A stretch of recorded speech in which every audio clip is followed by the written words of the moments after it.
Bonjour à tous, voici donc la suite du cours après notre groupe en classe virtuelle. Donc suite de la séquence 9, partie exercice, on va chercher la situation 2, page 144, pour parler des opérations sur les fonctions. Donc vous avez l'énoncé qui est ici à l'écran, sinon vous pouvez ouvrir votre livre, vous cherchez à répondre aux différentes questions en mettant la vidéo en pause et ensuite vous regardez la correction. Alors, correction de ces différentes questions.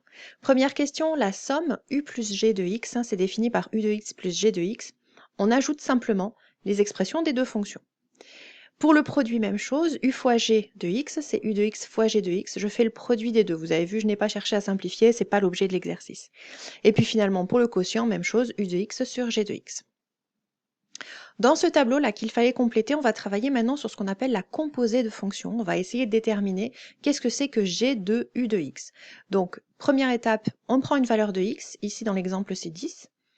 Ensuite, on calcule u de x. U de 10, ça fait 2 fois 10 plus 5, 25. Puis, je vais calculer g de u de x, donc en l'occurrence, g de 25. Ça fait 5 fois racine de 25 plus 3, 5 fois 5 plus 3, 28.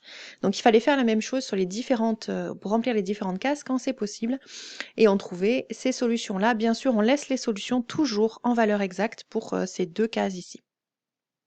Il y a, comme on nous le dit dans la question B, deux cases dans lesquelles on n'a pas pu mettre de valeur ici. Ce qui se passe, c'est que quand je dois calculer g de u de x, je dois faire 5 fois racine de quelque chose plus 3. Et ce quelque chose, là, quand c'est négatif, moins 5 ou moins 1, eh bien, je ne peux pas le calculer. La racine carrée est une fonction qui n'est définie que sur 0 plus l'infini.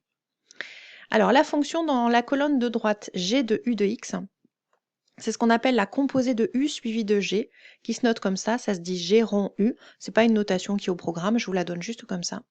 Comment on la définit? On calcule g de u de x. Première étape, je remplace u de x par son expression, ça fait 2x plus 5.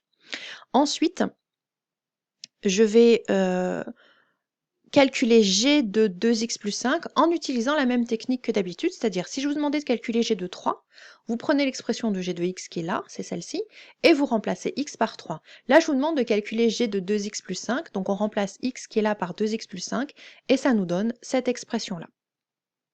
Alors cette fonction, on parle de son ensemble de définitions parce qu'on se trouve dans un problème.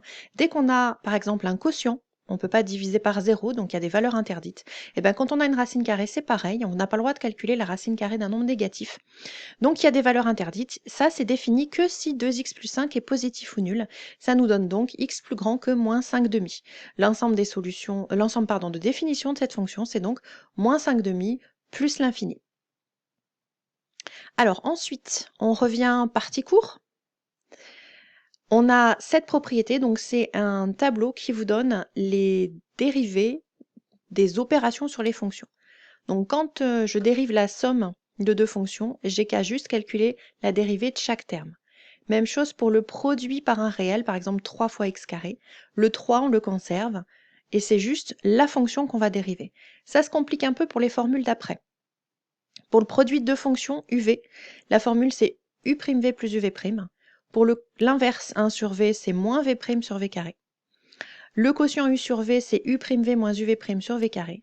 Et lorsque je compose une fonction affine ax plus b avec une fonction g, la dérivée, c'est en facteur le nombre a, qui est le coefficient de la fonction affine, multiplié par la dérivée de la fonction g, toujours appliquée en ax plus b. Donc pour appliquer ces formules, 3 remarques. La première, c'est juste une précision de notation. Si vous mettez des x dans vos formules, il faut des x partout. Si vous n'en mettez pas, il en faut nulle part. Et deux résultats importants.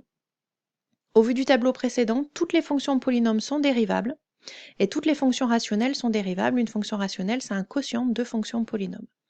Vous avez ici un certain nombre d'exemples qui sont à chercher pour demain, pour le cours de demain. Ce que je vais faire, c'est que là, je vous les laisse comme ça sur la vidéo, vous coupez la vidéo, et sur le fichier qui est sur Pronote, j'aurai enlevé ces 3 caches bleues là, et vous aurez les réponses. Comme ça, si besoin, vous me poserez les questions pour demain.